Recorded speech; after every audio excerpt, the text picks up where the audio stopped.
Nous sommes le 9 décembre 2013. Sur les Champs-Élysées, journalistes, photographes et badauds se pressent. Tous essayent de retenir l'attention de la star du jour, Leonardo DiCaprio. Il est venu présenter ici son dernier film, Le Loup de Wall Street.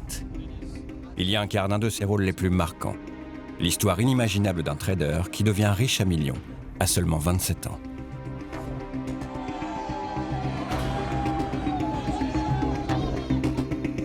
Mais ce que personne ne sait, c'est qu'un homme est derrière toute cette histoire. Il a la cinquantaine, plutôt bel homme. Il s'agit de Jordan Belfort, le véritable héros du film. C'est lui qui a inspiré cette incroyable success story qui dépasse la fiction. Et le plus fou, c'est que tout est vrai. Nous avons retrouvé ces images inédites en France, où on y voit toute la démesure du trader. À 28 ans, il possède ce yacht, un hélicoptère, et il donne des fêtes démesurées. If you're legend on Wall Street, guys, and that's our goal. All right? That's it. C'était boulot, boulot, boulot, fête, fête, fête. Il vivait à 200%, il n'y avait pas de demi-mesure.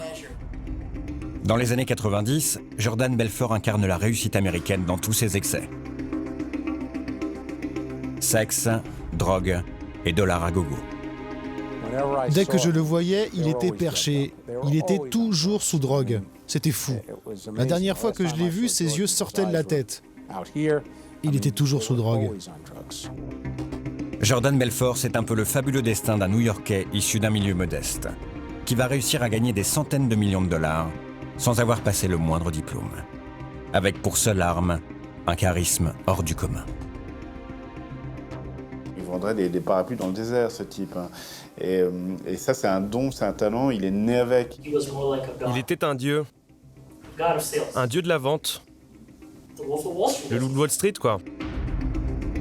Sa vie, Jordan Belfort l'a racontée en détail dans son autobiographie publiée en 2006. Un livre passionnant qui a bâti un mythe, celui du loup de Wall Street. Seulement, dans sa quête de pouvoir, Jordan a tendance à oublier un peu vite qu'il a bâti son empire sur une vaste escroquerie. Belfort était la bonne personne, au bon endroit, au bon moment, avec la bonne idée de fraude pour un criminel. Alors nous sommes allés à la rencontre de tous ceux qui l'ont croisé. Ses anciens employés, son avocat, les victimes de ses arnaques ou encore l'homme qui l'a traqué pendant des années pour l'arrêter. Tous racontent un Jordan Belfort calculateur, sans morale ni scrupule. Un personnage complexe qui suscite l'admiration comme la haine. Jordan Belfort est quelqu'un de très amusant. Je l'aime beaucoup. Je ne lui fais pas confiance, je ne lui confierai jamais mon argent, mais il est sympa. Voici le véritable portrait de ce symbole des folles années 90, où l'argent est roi.